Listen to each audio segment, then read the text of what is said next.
Morning, everyone. Well, good morning again. Hi, this is Rena Moran, Ramsey County Commissioner, District 4. And we're going to open up with our AM board workshop on economic growth and community investment. But before we do that, we're going to go around and introduce ourselves. So I've done my introduction. Okay, hello, everyone. I'm Mary Jo McGuire, Ramsey County Commissioner, District 2. I'm Nicole Breton, Ramsey County Commissioner, District 1. Rafael Ortega, District 5. Mike Chong, District 6. Victoria Reinhardt, District 7. Krista Martinson, District 3. Lynn Becker, Workforce Solutions Director. Alex Pitsa, Chief Financial Officer. Joanna Berg, County Manager. Karen Francois, Deputy County Manager, Information and Public Records. All right, we'll snake around. Gary Collins, Deputy County Manager, Economic Growth and Community Investment. Gene Kruger, Property Management. Mark McCabe, Parks and Recreation. Ryan Ivinson, Public Works. Me, Sharon Q. Clark. Leonard Marion Wiles, Principal Age Commissioner on the Fire, District 2. John Mastello, Public Works. Hi, Anchor Library. Nick Fahey, Property Management. Ken Peterson with McGuff Construction. Hi, Gloria Reyes, Deputy County Manager for Safety and Justice. Ella Mitchell, Community and Economic Development. Larry Community Economic Development. Larry Timmerman, the Policy and Planning. John O'Fallon with Workforce Solutions. Rachel Molnar, Workforce Solution. Jennifer O'Rourke, Government Relations. Josh Olson, PD Economic Development. And we have two people who just came in. Rose Lindsay, Communications and Public Relations. Jasper Hill, Media Relations. All right, so welcome, everyone.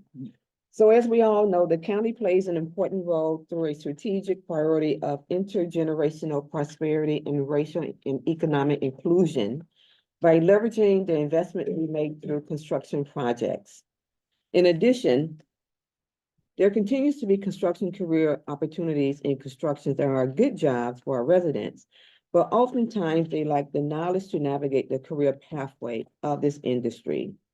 So today, we will learn about the procurement tools that departments are utilizing to expand opportunities in the area of contracting inclusion and outreach and engagement effort, aiming for a more inclusive workforce development. So at this time, I would like to turn it over to our one and only Director Lynn Becker. Yeah, thank you, Commissioners. Good morning, Madam Chair. So today, our agenda is gonna be covering a variety of topics. We have a few different sections, but we also have an outside guest here with us, Ken Peterson from McGoff Construction. So we'll get to him kind of toward the end of the presentation.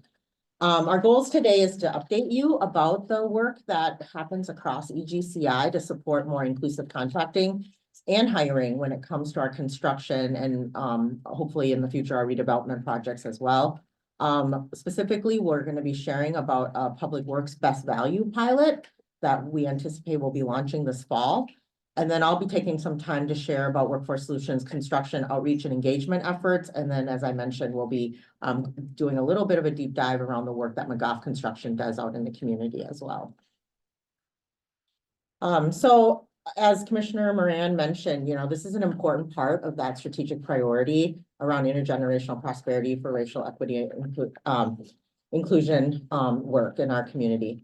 EGCI has been very committed to improving contracting and workforce inclusion. You'll recall in 2018, the county board funded a new position to focus on these efforts, being held by John O'Fallon right now, who's here, and that sits in Workforce Solutions. We've had a very active procurement, contracting, and action team, which is why I'm sitting here helping to lead this workshop. I'm the chair of that for our service team and have been since I came to the county 5 years ago. We've had consistent work that we do collectively between all the departments, and I'm happy to say that we meet regularly throughout that whole time, even during the pandemic, and we've had representation across all of EGCI to intentionally talk about this topic. So today, or in the past, departments have showcased efforts about this. We've had multiple board workshops about this topic, certainly the open data portal is another place where we share this. And you'll hear this topic again around our CERT spend in particular when we do our department performance measures as a part of our budgetary conversations this year. Today, we want to talk more of the strategies rather than some of those metrics. We want to recognize that there's ongoing opportunities to be more intentional and to improve, and all of these things are continually helping us make progress in this space collectively as a group of departments. And so we've been extremely grateful and supportive of the work that I know our CFO Abskitsa has spoken to you a lot about around PAC, which is our procurement and contracting transformation. So it seems very appropriate to have her share a little bit about the disparity study interjected into this presentation as well. Great, thank you, Director Booker. Good morning, Madam Chair, Commissioners. I will never turn down an opportunity to come talk about purchasing, contracting, or the disparity study. So when Director Becker called me, I was like, yes, I'm in. So on the disparity study, this is when we're talking about different ways that we're trying to invest in our community, different ways for intergenerational wealth building. One of those ways, as we've talked about many times, is through the purchasing and contracting transformation. And part of that is doing a disparity study, which you all approved over a year ago now, and now we are part of the state initiative to move forward. I encourage you to go out to the website and check it out, but we are part of 16 state and local government entities that have come together to analyze whether there is a level playing field for minority and women-owned firms in the Minnesota marketplace. So what they'll look at as they go through this disparity study is the procurement of construction, which is kind of what we're talking about today, but also professional services, goods, and other services in the public and private sectors. And they'll also look at veteran-owned businesses and companies owned by people with disabilities. So where are we today? The contract was awarded by the state of Minnesota to Keene Consulting. There are 16 government entities participating, including a couple I added up here: Hennepin County, City of Minneapolis, City of St. Paul, and Met Council. They had 2 public forums at the statewide level in April, and they'll continue to have those throughout the process. We had our first meeting with Keene in March. They continue to email me as we exchange data, and we're continuing to provide that data to Keene. We'll be having another meeting in June, and then we'll get reports back in summer of 2025.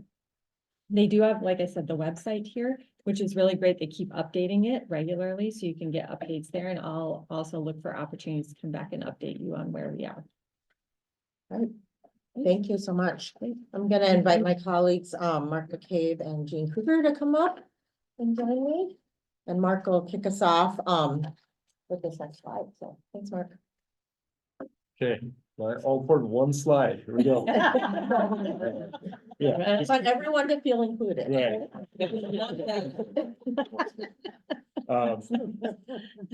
Commissioners, I just wanted to talk through an example of construction contracting that both property management and Parks and Recreation utilize when going through construction projects, and that is a process called design build. So we utilize this process, and this is a versus design bid build, where basically you would hire a design firm, an architecture firm. They go through, do a design process. Then next you go out and bid a project looking for vendors that can do the construction, and then award it to the lowest bidder. That is kind of the traditional process, as opposed to design build, where you're hiring an architecture firm, a design team, along with a construction firm, all at the same time. And when you do that, you get to use a number of different criteria to select those vendors. So rather than just cost, which is one of the things that we do evaluate, we also look at things like their experience working together, the schedule, their approach. So it might be the approach to how they're going to go out and try to include a diverse workforce or hire a diverse workforce, do business with small businesses, things like that. So you get to look at a lot more criteria in that example, that process.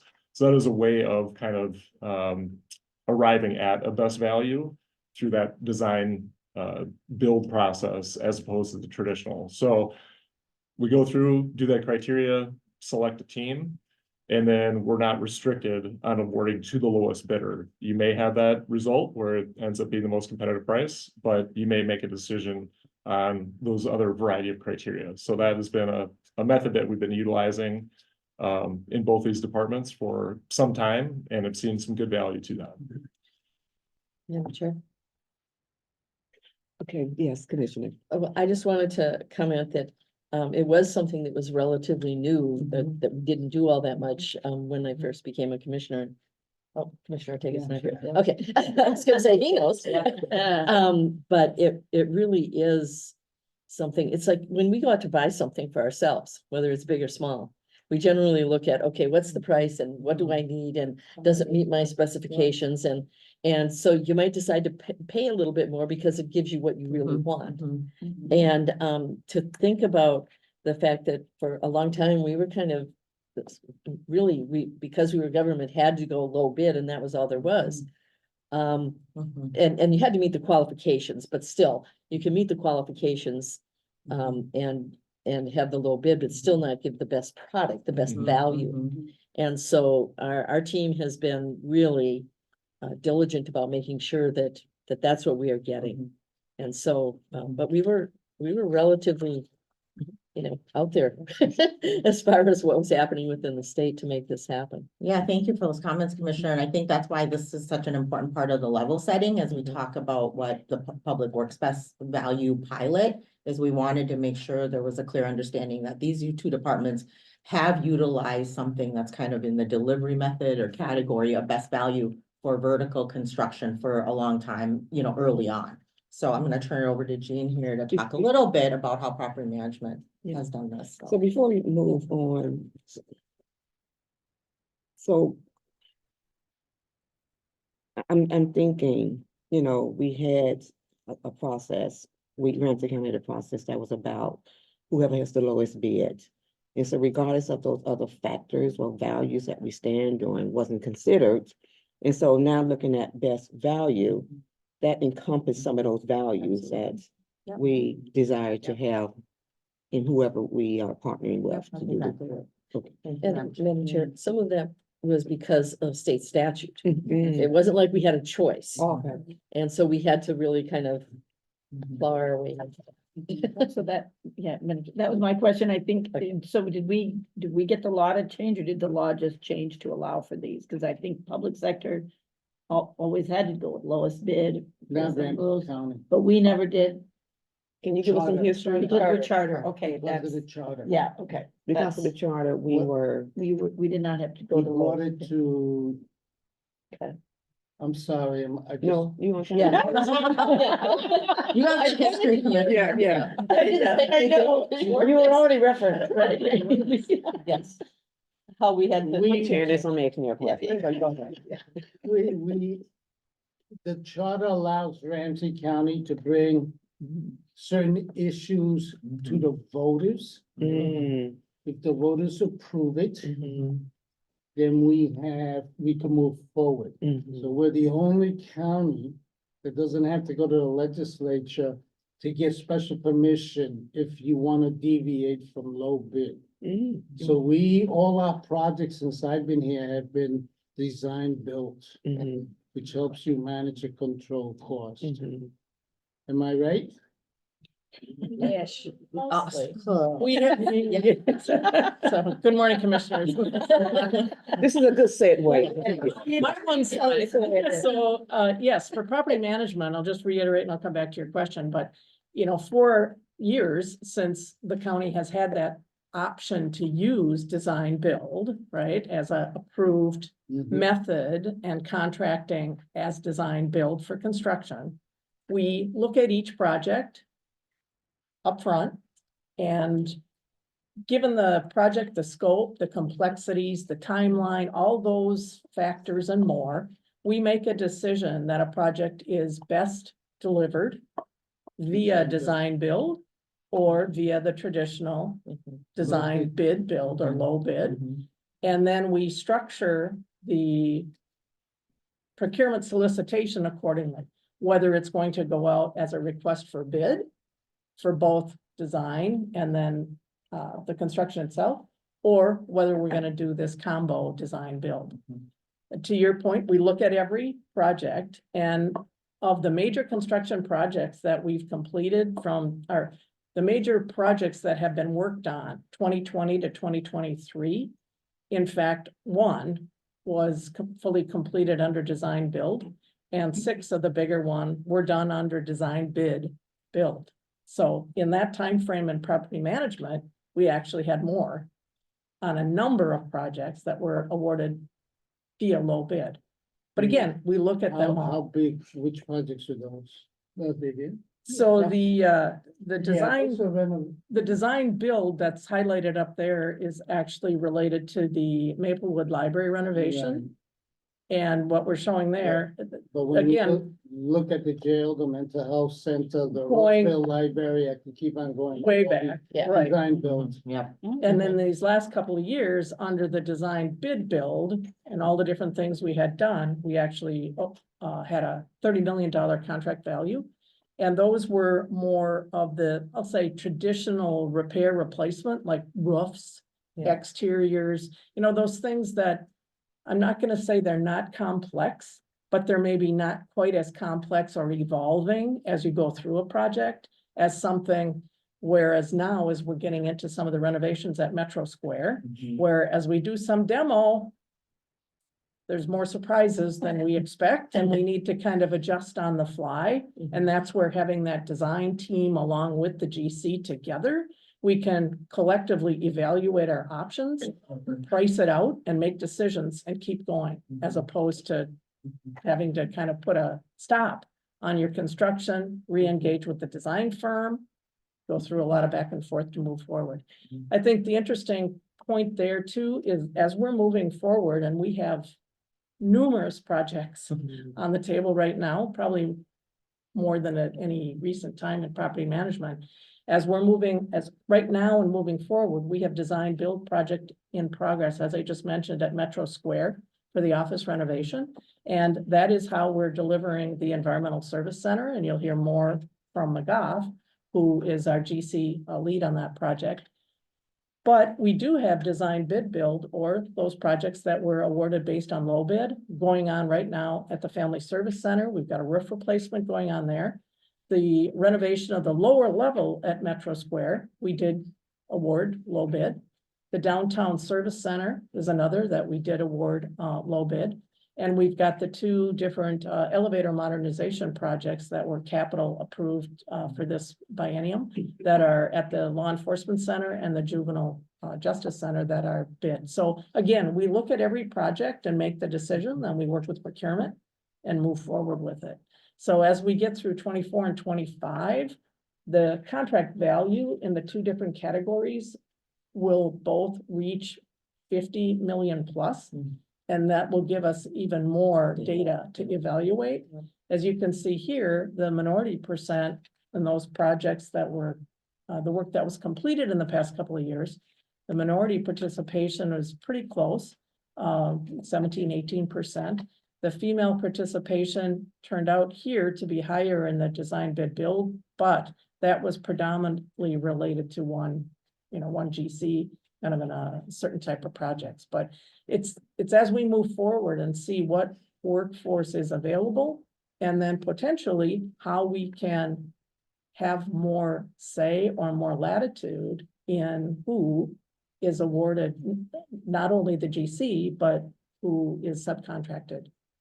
We can make some progress, more progress. Commissioner Ortega. Yeah, when we did back, let's say the year 2000, and we were building the jail and other major projects.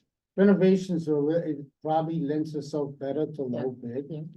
But the one thing about, I remember completely, we had 0 women business participation until we went design builds, because we put the requirements within the whole procurement. 0, very little, if any, minority participation. So that was one of the impetus to keep using design build. The other was, I remember with the JDC, the board totally rejected the design of the building. I mean, ripped it. You spend 3–4 months on something and bring it to the board, and the board said, no way are we doing this, we don't like it. And design build made it a whole lot easier to get the team together and fulfill the wishes versus dealing with contractors separately. That's what I remember as being key to between the two. Yeah, thank you, Commissioner. I think those are good points about the flexibility that design build brings, and I think we're trying to keep track of the data a little bit more as we have significant projects now to see how the nuancing of kind of those different delivery methods kind of get us to where our values want to go. So thank you for that. One quick question.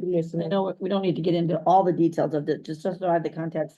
So you decide at the beginning whether it's going to be design build or design set build because it feels like we should be doing all design build because we want to be able to make sure we have minority and women-owned businesses, right? So if you do just lowest bid, you may not be able to pick the women or minority-owned business. Yeah, Commissioner McGuire, Commissioners, just to clarify on that, right now, regardless of which way we go, we include our goals. Okay. For participation by minorities and women. That's regardless of Okay, which method we go. all right. And right now, in neither case, can we stipulate or require or penalize, et cetera, Wow. which is a part of where we're hopeful, well, I shouldn't say we're hopeful, but perhaps the disparity study will allow us to make some more targeted purchasing. Okay. And then that could be a part of the solicitation in either case, actually. Thank you, that helps. You're good? So statute defines lowest bidder and statute defines best value. And so you have the ability to pick, and I think what EDCI leadership is attempting to do is define what does best value mean for Ramsey County in alignment with that of the ECI plan and the equitable development framework. Because up until, this point over the last 5 years, we've been trying to kind of coalesce, what is that value for Ramsey County? That's what this is. Thank you. Can I ask a question, Carrie? Yes, go ahead. Carrie, best value, was that a more recent addition in the last 10 years, maybe? I can say, so my time at City of Roseville, we did best value contracting, for example, for the recycling contract. It has been around for a while. There's actually training down at Arizona State University that leaders can go and get trained on best value contracting. It's been around for a while, I think. But we as a county haven't had the ECI plan or the equitable development framework, or really been able to coalesce around some of these equitable principles. But for the last 5-7 years or so, and I think now we're starting to be really intentional about what does best value mean for Ramsey County. That's not to say that principles of best value haven't been done in years past, but this is to define whether it's parks or it's public works or property management or beyond. What does best value mean for Ramsey County, and what are kind of non-starters and what's additional? So for example, at City of Roseville, there was an environmental focus on best value contracting. So we went with a vendor that provided organics plus, and not just the kind of conventional waste management stuff. So stuff that, like, those types of considerations. Can you state what is Ramsey County best value? I mean, how do we get there? What are some of the criteria that say this is where we are? We're gonna get there. more Oh, you're gonna into get that there. here. Yeah, thank you. Yep, Commissioner Moran. So if I can invite Brian up here, thank you for your, yeah, your slide. Maybe, yeah. Well, he's coming up. Yeah, There is a difference between the construction projects. yes. And just regular procurement. We Yeah, had much yeah. more flexibility in just regular procurement under state Yes, statute absolutely. than we did with construction. I was speaking only to construction. Yes, yeah. So now we're gonna have Brian here to share a little bit about the best value pilot that Public Works is aiming to do. And hopefully we set a little bit of foundation that the whole concept of best value is kind of packaged differently for other departments, but new for our horizontal construction space. So Brian. Yeah, thank you. So I think I want to draw a distinction here. The best value is, I would say, it's kind of a subset of design build. And I'll say across the region, counties have not done much horizontal design build. So best value is how we select a project. Design build is a much more involved overall concept of how you develop a project and then how you deliver it. Mhm. So what we're looking at for our pilot is not design build, but strictly speaking, trying to implement best value in terms of how we construct. And so the difference being, we fully design the project, we go through all of that effort of developing the project, and then where we would normally go to a bid and put the project out there and have it be the low bid, we're implementing some selection criteria based on what's unique about the project and what's unique about how we want to see the contractor respond to that project. I think you kind of covered that here, but go ahead. Yeah, I mean, I think there are a number of examples, and in talking with some of you about this process and the way that we're thinking about it, there are some good examples, and I'll say, from my time at MnDOT, there were certainly lots of design build projects that implemented best value. There were a lot of reasons why, but even they don't use design build all the time. They use it in very specific circumstances. A lot of the times the MnDOT will use it in places where time or some unique construction technique, or maybe how they manage traffic. The 35E Cayuga project was one where they chose differently. They chose best value, and the best value was how the contractor was going to manage traffic with 35E under construction. And it was a very good approach compared to the lowest bid. And it was a substantial amount more, but MnDOT viewed that as a best value. To your point, Commissioner, about do you buy the cheapest pair of jeans when you know that they're going to rip in a week? Maybe not. Not that, I would know how that works. Okay, so now I have to just, sorry. So let me just say this, we are on page. Yeah, okay, let's just keep going. So let's try to get through the Yeah. whole best value conversation, and then we can maybe ask some questions. So what are we doing? Right, so we've been picking the brains of people who are using best value, and I think there are some good examples here. Minneapolis, Egan, MnDOT. We have engaged MnDOT to help train our folks, both the technical folks in public works as well as procurement. And just trying to best understand how we put this together. There's been a lot of folks doing a lot of work to prepare ourselves for this. And we have a work team comprised of workforce, because workforce is in everything. County attorneys, public works, and procurement, and I think we're making a lot of progress. We've identified a project, which is County Road D, and we're planning on that project going forward in late this year, early next year. And I'll just say, as we've talked about with you in the past, our numbers from a workforce and from a sort of spend perspective are a little lumpy in terms of, if we get a prime contractor that's a CERT contractor, our numbers are fabulous and we do great things for the community. If it's not a prime contractor that's a CERT contractor, they're not as good. And I'll say that both in our experience in watching, when we have a broader range of work types, best value makes more sense, because you'll have a broader range of contractors that we can draw on. And that tends to be a real value in this process, where we can get much better numbers. And I'll say MnDOT, in their experience for design build, always did better in their numbers, in the kinds of numbers that we would care about as an organization with design build projects. So we're close on the finishing up the design on County Road D. When you are doing different solicitations, there's some homework that you do that's different. And so there's a project manual. The project manual identifies some criteria. Then we go towards the solicitation. So we're in the process of, the county attorney's office and others are reviewing our draft project manual. We'll refine that and refine a set of criteria over the course of the next few months. And then go towards a solicitation for County Road D.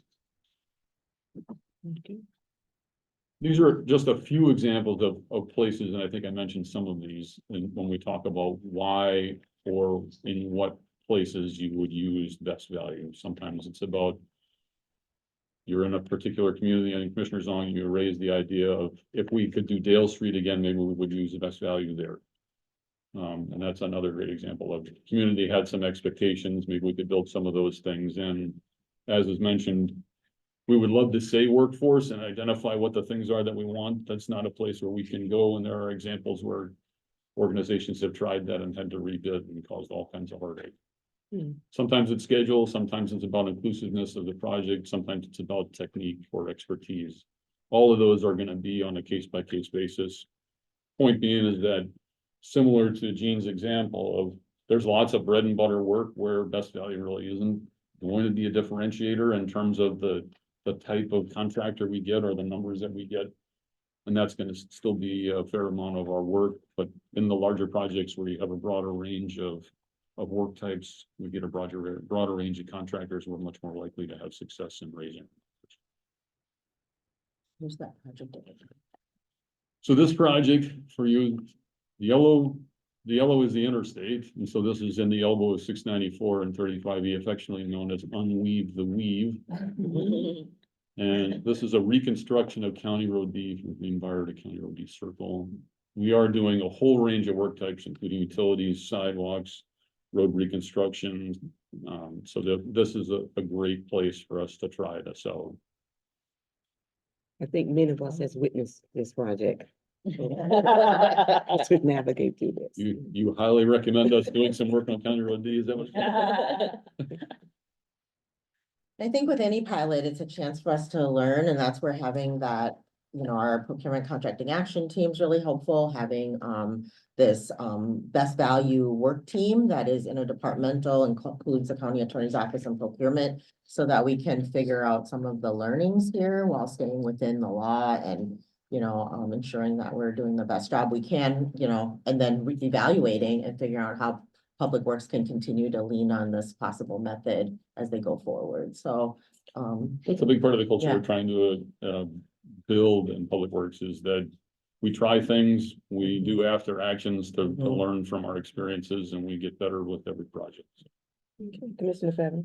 Yeah, so on this one, you mentioned the MnDOT project, which was about traffic management. I know in this particular area, it's relatively early in my term, but the north side is Falmouth Heights, yes? And there were residents concerned there, there's like, denser rental housing there with the change in parking along County Road D, and I know I've gotten some concerns from folks in that development. So just knowing that parking may already be an issue, is like, or any of that management going to be in there? And I know for County Road D Circle, that's where their meter is. So I think you're raising some of the things that Yeah. we'll consider. We haven't Yeah. nailed down all of the criteria yet. I'll take your advice. If if parking is gonna be a problem, we certainly want to be mindful of that. I think that'd be something, Mhm. making sure residents have access to that would be, Yep. something I hope that would address. And then also, it's already kind of hard to get to White Bear Meadery in that section. I'm really concerned about getting my need, obviously, but Hearing just that. making sure that we're able to. support- I thought you said meat. Oh, I do also have meat there. if you wanted some meat. But making sure like just business, they're able to have continued business access might be another one. And certainly more navigable in that little section would be nice. Like that's technically in your district. Then I'm not, but- Well, and if I could, I mean, that is one thing that, during the construction season, obviously, Public Works goes to great lengths to make sure that any disruption is as short a time as possible. But there is gonna be disruption during this, no matter what. Okay, let's move. But I on. have been very impressed with the responsiveness of, hey, we need to look at this, how much, or just knowing, quite frankly, how long is it gonna be? If it's gonna be a week, okay, can deal with that. If it's gonna be 2 months, maybe not. We gotta do something different, so. all right, well, keep us moving along so we can get to our guests here. I'm gonna go a little bit quickly through the work of the PCAT and also our small, our workforce engagement and efforts. So our PCAT, again, is very active. Just last month, we hosted on May 9th, Maplewood, at the YMCA, a small business outreach event. We had 50 small businesses come, and when we do these things, we also don't just include our service team, but we also include others. And so we had finance and procurement there talking about the CERT database. We had folks from the University of Minnesota there. The Heights developers were there, which was fabulous. A lot of folks enjoyed getting to connect with them, and also the Ryan companies and others with Rice Creek Commons. So it was just a, pardon? Roosevelt was there. Oh, and City of Roseville, we missed that. So yeah, really great to have those folks there. So it's a chance for people, I know John O'Phelan from our staff likes to call it, like, people like to talk shop.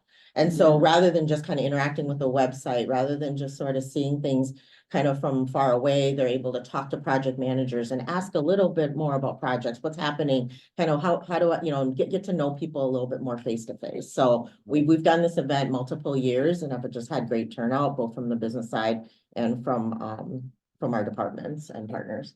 I'll also add, one of the things I saw is like, there's a perspective that these are about them knowing us, and that was a big part of it, but it was also interesting to see the interaction amongst the different vendors to talk about ways that they could work together, so. Thank you. And then we also continue to do some other things through our PCAT. The PCAT really is a chance for us to share best practices and ideas across our different departments and sort of hold folks a little bit accountable too, right, to the work. And so we've continued to do these CERT Connect events. These were very popular during the pandemic, where we allowed 1 or 2 businesses to meet project managers. We got a little smarter, as you can see. We're continuing to iterate these strategies, but we started to kind of evaluate some of the data and look at what our requests for proposals that were coming up were. It's one thing to meet people, but then if you don't have a wait time, it's not timely to bid on business. It actually, can seem like there's a big gap. So partnering with property management, we knew that in 2023, there was going to be a large RFP for architectural services.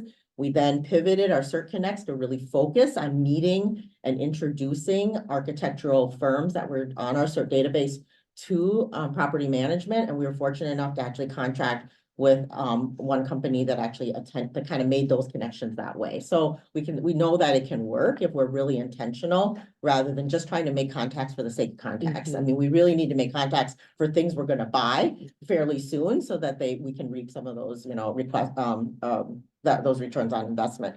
The county also has a process called Small Business Enterprise Quotes. It's called SBEQ. And so staff throughout the county have a chance to use this. It's a little bit less complicated when you're making purchases up to $250,000. If you are using a small business, typically through a CERT database, you're able to kind of bypass using Demand Star. You can get bids right off of the CERT database.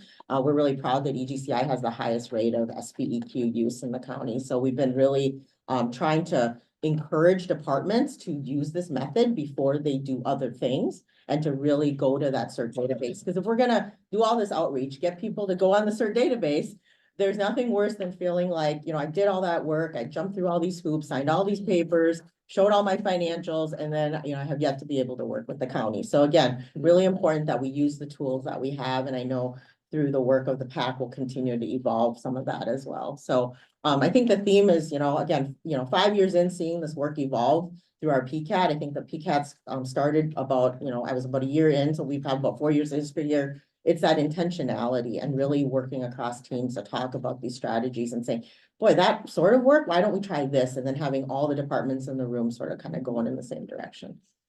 On the workforce side, this is a little more my wheelhouse. I know we have Rachel Molnar here from our team, but she's the staff member on the our workforce board committee. And so we've had a construction green jobs committee for quite a long time. I would say probably 3.5 years. It's chaired by Don Mullen, the secretary of the St. Paul Building Trades. I know a lot of you know him. What I love about this committee is that I like to call us program agnostic. We focus on unions, but we also focus on community-based organizations, and we focus on community colleges. There are many doors into construction jobs, and John here has been trying to explain to me how to get construction jobs within all the different trades for 5 years. And I will say it is very difficult to understand. I mean, every union has a different path. And so to have more ability for us to understand that ecosystem and to support all the different trainers, as well as supporting our job seekers, is really, really important. I know Commissioner Zhang, you joined me at an event at the Carpenters about, a while back. Lots of people from diverse communities do not understand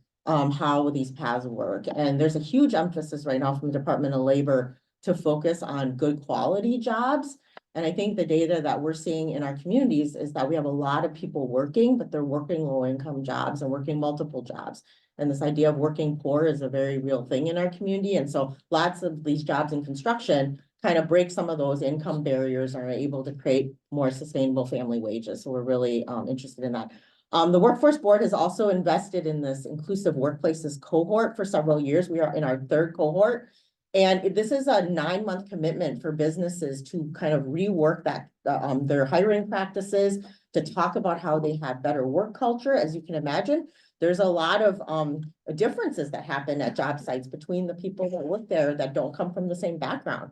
And so these companies, over, we have about a dozen companies or 15 per year that go through this cohort, and we're really proud that there's always been some construction representation. And I think that's something that we really want to continue to encourage.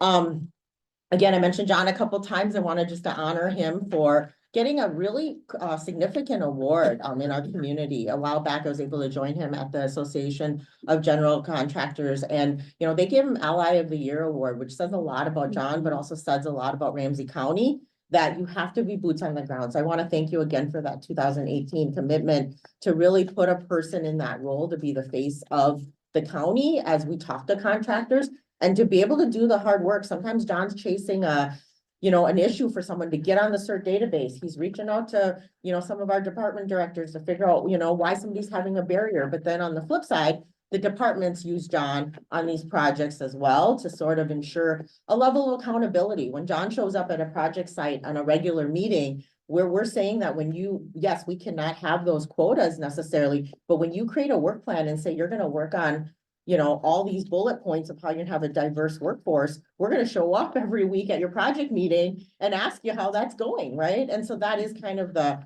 little bit of the stick that we can hold, is that having somebody in the room for these projects. So I want to thank John for his hard work. He's done a lot.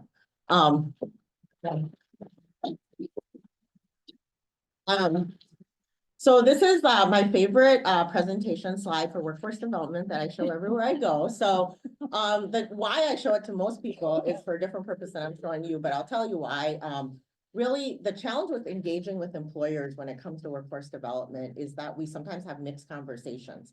We sit in a room with employers, and there's always somebody or 10 who raise their hand and says, we need to make more videos for high school students. Then we have somebody that raises their hand and says, we need to do more DEI because we can't keep people. And then there's always somebody that says, I can't sign another contract because I don't have enough CAD machinists to be able to fulfill the orders. And what's happening in these conversations is we're mixing all kinds of challenges, and the employers walk away pretty dissatisfied because the conversation isn't focused.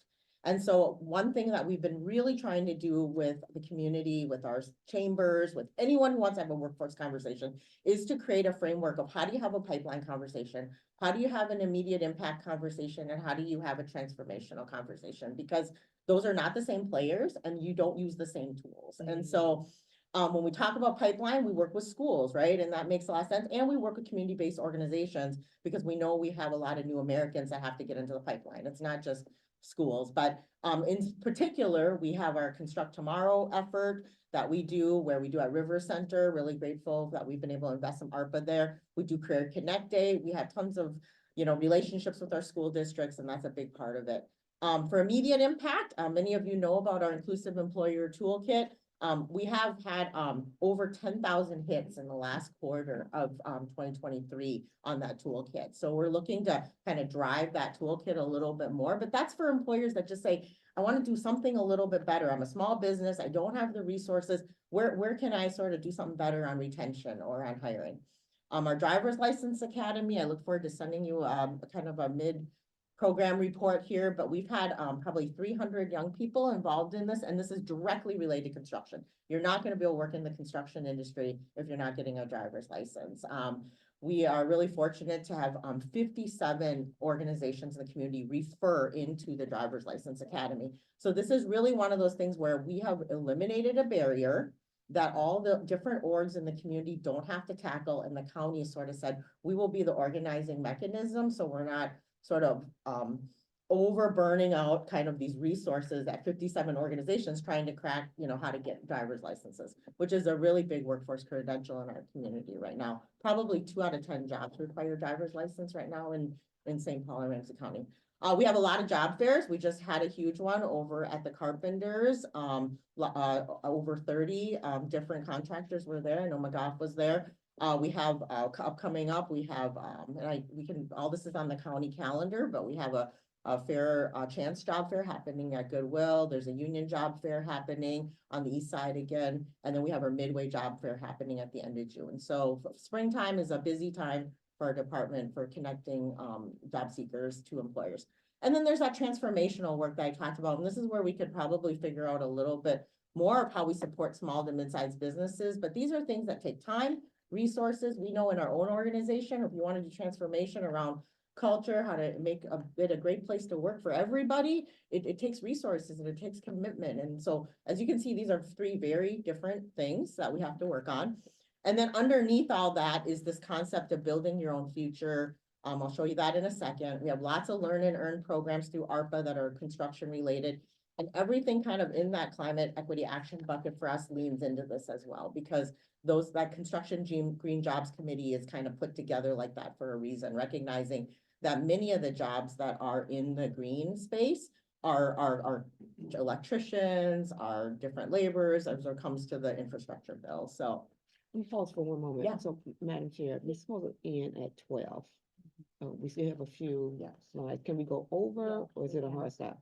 I'll go quick here. We can go. We can go over. All right. Okay. Yeah, so this is a new website that we have on Ramsey County Means Business. As you know, we continue to expand out that site, but we have a whole feature about building your own future. And so we highlight union trainings, community trainings, college trainings. I will say statewide, there is not another place where you can see all 3 of those things on one spot, because there's a lot of misalignment in this ecosystem where folks just kind of talk about their own training programs. But we, again, program agnostic county, we are trying to get folks in the door as, making that door as broad as possible.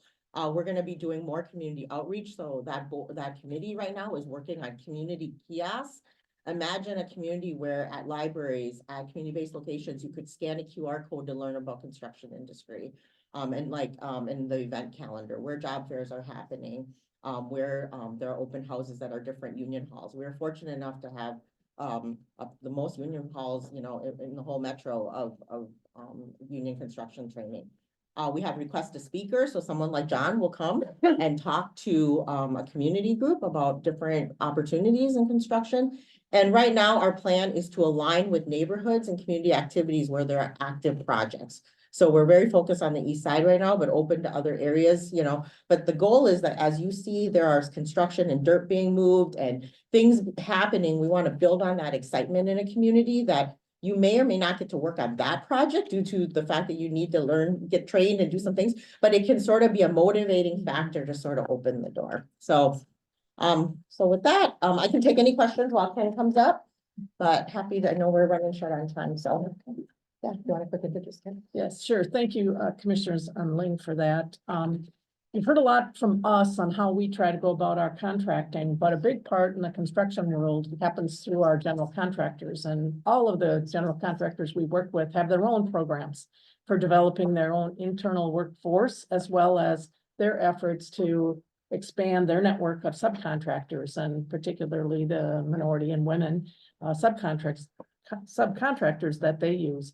So we thought today we'd have Ken Peterson here from McGough Construction talk a bit about McGough and their programs, but then also, as I mentioned earlier, they are the general contractor on our Environmental Service Center. So they'll share a little bit on the specifics on how things are going there as well. So I give you Ken Peterson. Right. Welcome. Well, thank you, everyone. Yeah, it's a pleasure to be here this morning. It's an honor to be working with Ramsey County. We have a long-standing working relationship with Ramsey County. McGough has been in the community since the inception of our company. We've started out in St. Paul. We're currently in Roseville. We're a private family held corporation. Our current annual revenue, as you can see, is about $1.1 billion. And that's really grown in the last, I'd say, 5 to 7 years as we've grown nationally as a company.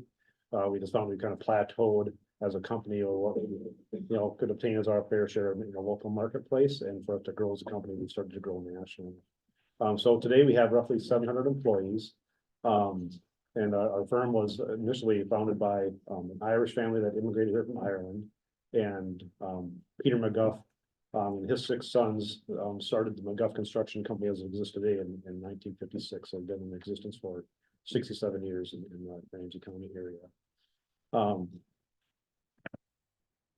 And I guess with that, of the 700 employees, our headquarters is based out of Roseville, Minnesota, but we do have 3 regional offices in Minnesota, as well as 7 other offices in 4 different states, 5 different states, North Dakota, South Dakota, Iowa, Texas, and North Carolina. So we're spread out geographically across the country. So our overall DEI mission statement really is rooted in our core values that we believe diversity and inclusion makes our business better, our team stronger, and our partners more successful. And that's something we ingrain in all of our employees. And that's why I chose myself to come here today to talk to you rather than having our DEI officers come and talk to you, because I've been invested with Ramsey County for the last year directly on the Environmental Service Center and just my experience working with the county on that project.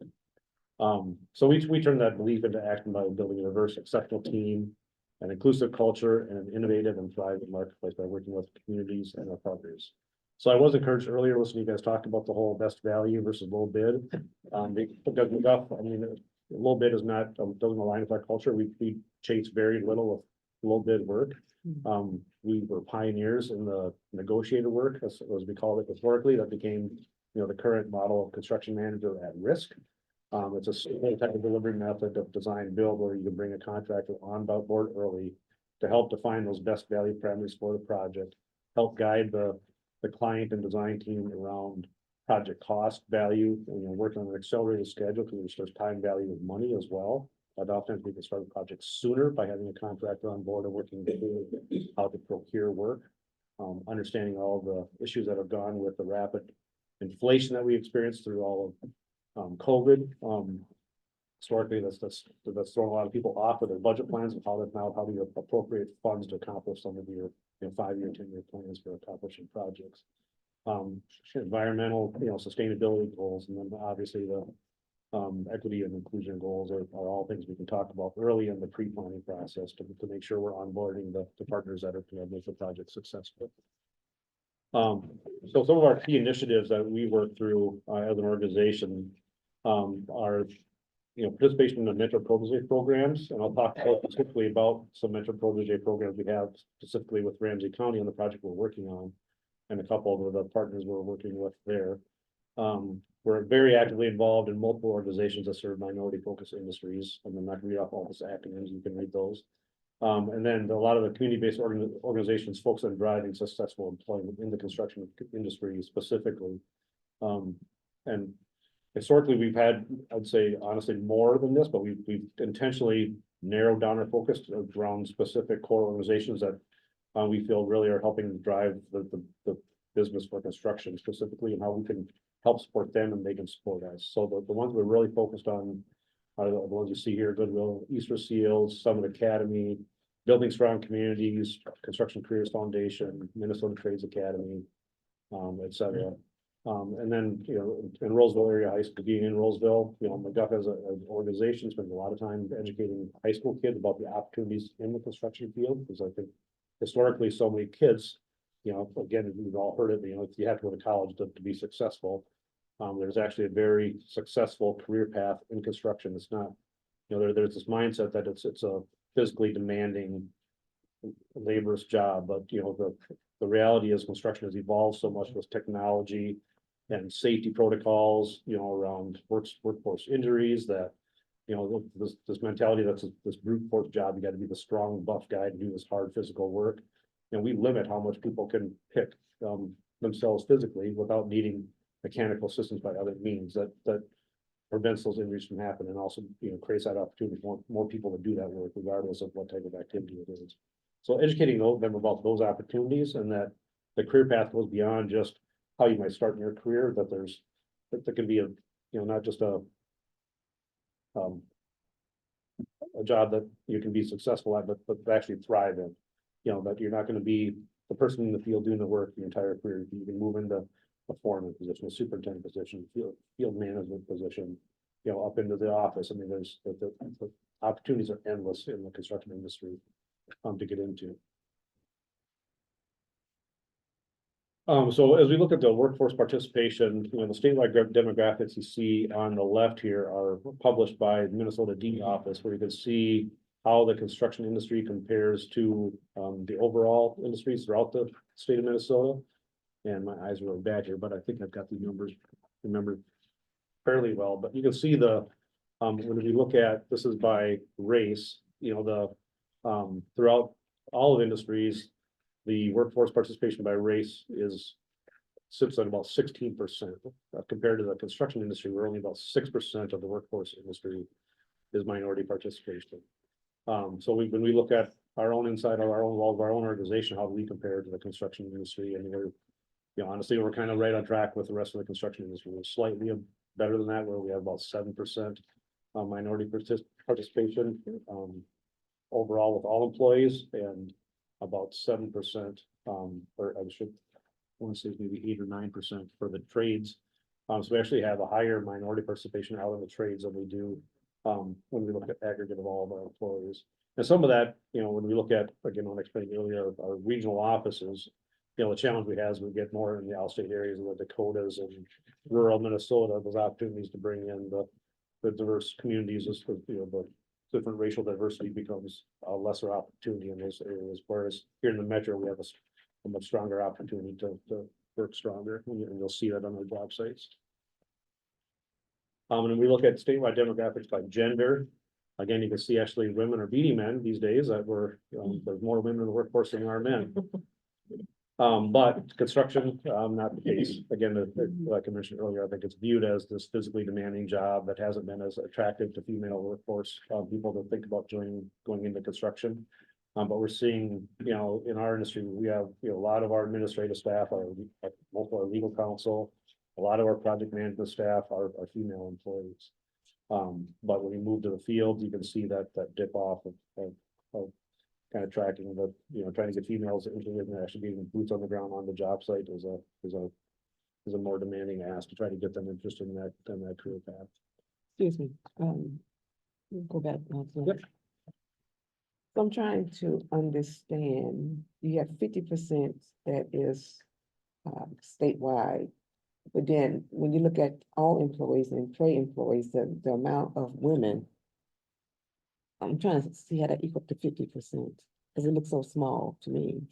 Two different things. Yeah. One's for the whole state. This is just McGough on the right. Yeah, Oh, yeah. And within McGough, you know, we track what we have for our all employees, including all those administrative and project management staff versus the labor force out in the field. okay, all right, thank you. So talking about specifically the project, we've been working with Ramsey County for the last year and a half here now, with the Environmental Service Center project up in Roseville, right off of Larpenteur Avenue. I know we were in here last, I want to say October, I believe it was, presenting the final budget to start construction.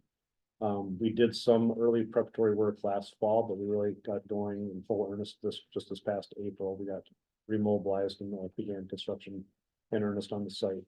So this project is about a $27 million overall construction value for design build. It's of the $27 million, 19.3 million is subcontract award services that are provided. And then the workforce participation goals established by Ramsey County that McGough is striving to achieve are 32% minority participation, 20% female, and 32%. And I'll say that 20% female one is probably the toughest one to achieve. So this is not where you are, you're achieving to get there. That's the goal, yeah. That's what- Yeah. So things we've done to try to achieve those goals, last fall, we actually held an open house up in Maplewood at one of the Ramsey County facilities, where we invited over 70 certified small business enterprises to come learn about the project before construction documents were even complete, to explain what the scope of work could be for them. And that was going through all of the Ramsey County certified small businesses that were qualified for doing commercial construction work, to make sure they have that opportunity and visibility to that upcoming project award. So through that, I guess I'll jump to that, but, so yeah, so like I mentioned, we developed bid scope packages and good faith efforts to make sure we had maximum possible participation, you know, because sometimes contractors will lump scopes of work together into bigger packages to make it more attractive to bigger contractors. Where we took the different approach, so we can actually make these smaller packages, to make sure we get a good participation, so we give those smaller businesses the opportunity to you know, get into a bigger project, but doing a scope of work at a scale that they can still do. Again, also participating in the business opportunity workshops that I mentioned earlier with all the different trade fairs and educational training centers that I mentioned earlier. And then providing assistance to those firms that understand what the pre-qualification requirements are for us because of our obligations to Ramsey County, that they can fulfill their contractual obligations and mentoring through them through that. And if there are hurdles to that, how we can help them overcome those hurdles to make sure they can become pre-qualified and can get work for us. And then, as I mentioned earlier, the mentor protege program, specifically on this project, we have a formal mentor protege program on file with nationally that with Multon Builders that was just enacted. And we have one of their project engineers on site working with us in the job trailer, learning all of the McGuff processes for doing all of our quality management, quality control, scheduling, et cetera, and learning the books of how McGuff does business. And then on the field side, working with Renrich PD Construction, they have a field engineer working with our superintendents and foremen out in the field, overseeing and supervising work and understanding how we manage that side of the business. That's been a great experience for both those, both female minority women in the job site.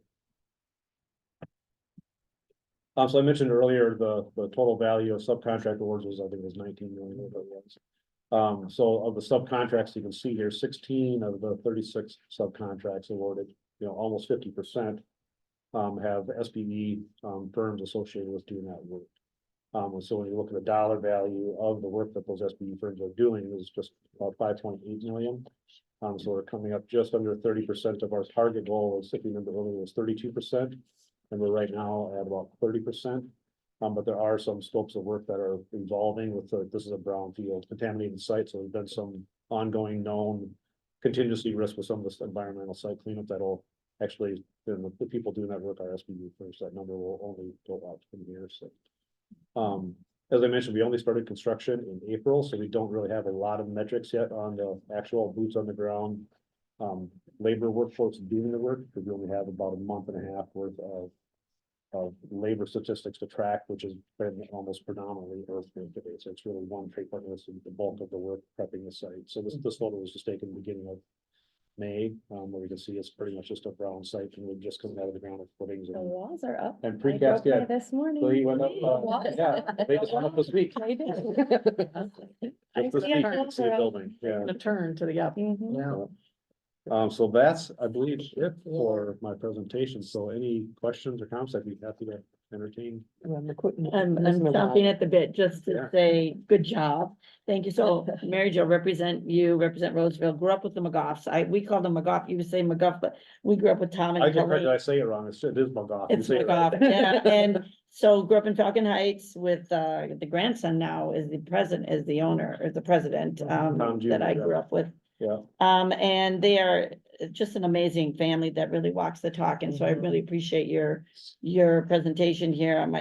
One of my favorite McGowan stories is that, well, first of all, we love that Karen was the head of our workforce investment board. Yeah. She's now retired from McGowan, but thank you for that too. But I was meeting with Tom and Brad because they went to high school with my brothers. Actually, they're a little younger than me, but we were meeting with them because they're a Roseville company, and I said, I went to Bruce Thompson at the time, my property manager, and I said, Bruce, is there anything we can do special for McGough? Because, you know, they're a Ramsey County company, and they do such great work, and can we give them a few extra points in the bidding? And Bruce says to me, no, we don't, and they don't want it. He goes, they don't want it, no. So, I said, okay. So we had dinner, we had lunch, you know, and we spent time, hour and a half talking about family, you know, they're catching up on things. 5 minutes left in the meeting, they go, well, we just wanted to tell you why we wanted to meet with you is because, you know, we do this bidding and we bid on a project in another county and we knew we won it, but we didn't get it because one of the commissioners, someone got involved and I said, well, I can help you with that. That's against the law, and they go, no, we're good. We can do our own thing. But we just want you to know that we can do this on our own. We don't want any special treatment. We are good. And we just thought we should make sure with you that we know we don't need you to do that. We love being a partner with Ramsey County. We just wanted to connect with you on that. I mean, it just made me so, of course, more grateful to you anyway. And I will say, shout out to you for your new building, because of course they relocated in Roseville, in Ramsey County. And it's a great environmental building because they redid a big warehouse that was right across the parking lot from them. If you are ever in the area, you should totally go look at it.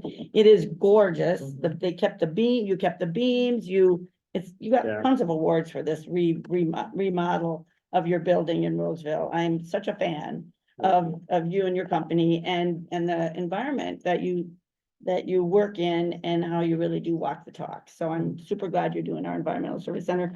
Give my greetings to the gang, Brad and Tom and Tony, whenever you see him.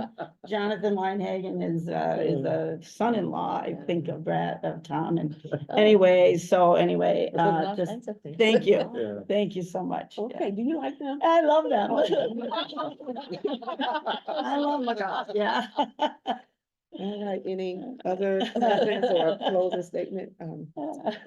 Commissioner Zone. Yeah, just in general too, with the design build or best value pieces that the county is approaching.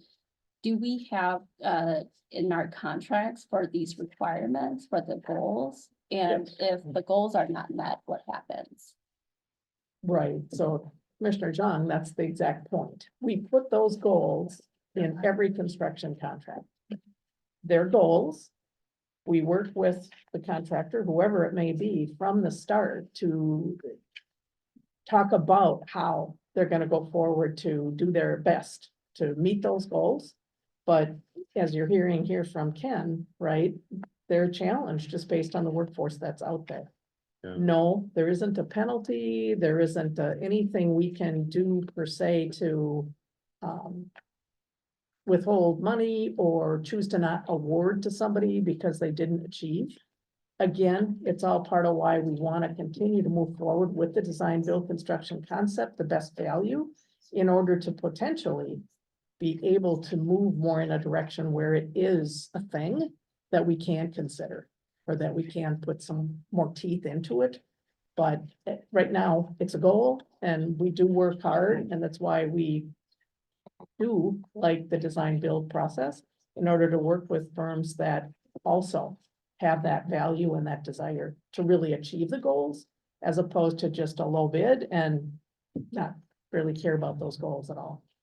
And I'll say just as how we help to, with the visibility and transparency and tracking it through construction. Again, when developing the bidders list initially, you can see the small businesses that have the opportunity to bid, but whether it's small business or large business, within their bid form, where we require them to state what their commitments are to meeting the workforce goals as well. And then, all of those bids are shared open book with Ramsey County, so as we evaluate before we make a subcontract award, with the best value design build process, you have the opportunity to see and be part of that decision process with us, versus if it's just a low bid, you're gonna get, half a dozen general contractors running low bid without necessarily knowing who their downstream subcontractors are, and that's who you're gonna get.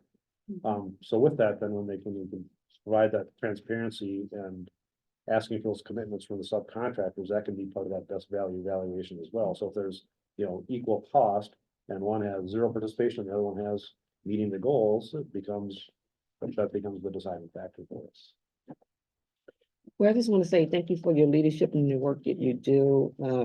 As you look to meet those goals and values of more females, I look forward to see these numbers increasing for your partnership, not only with employees, but trade employees, and see how that works out.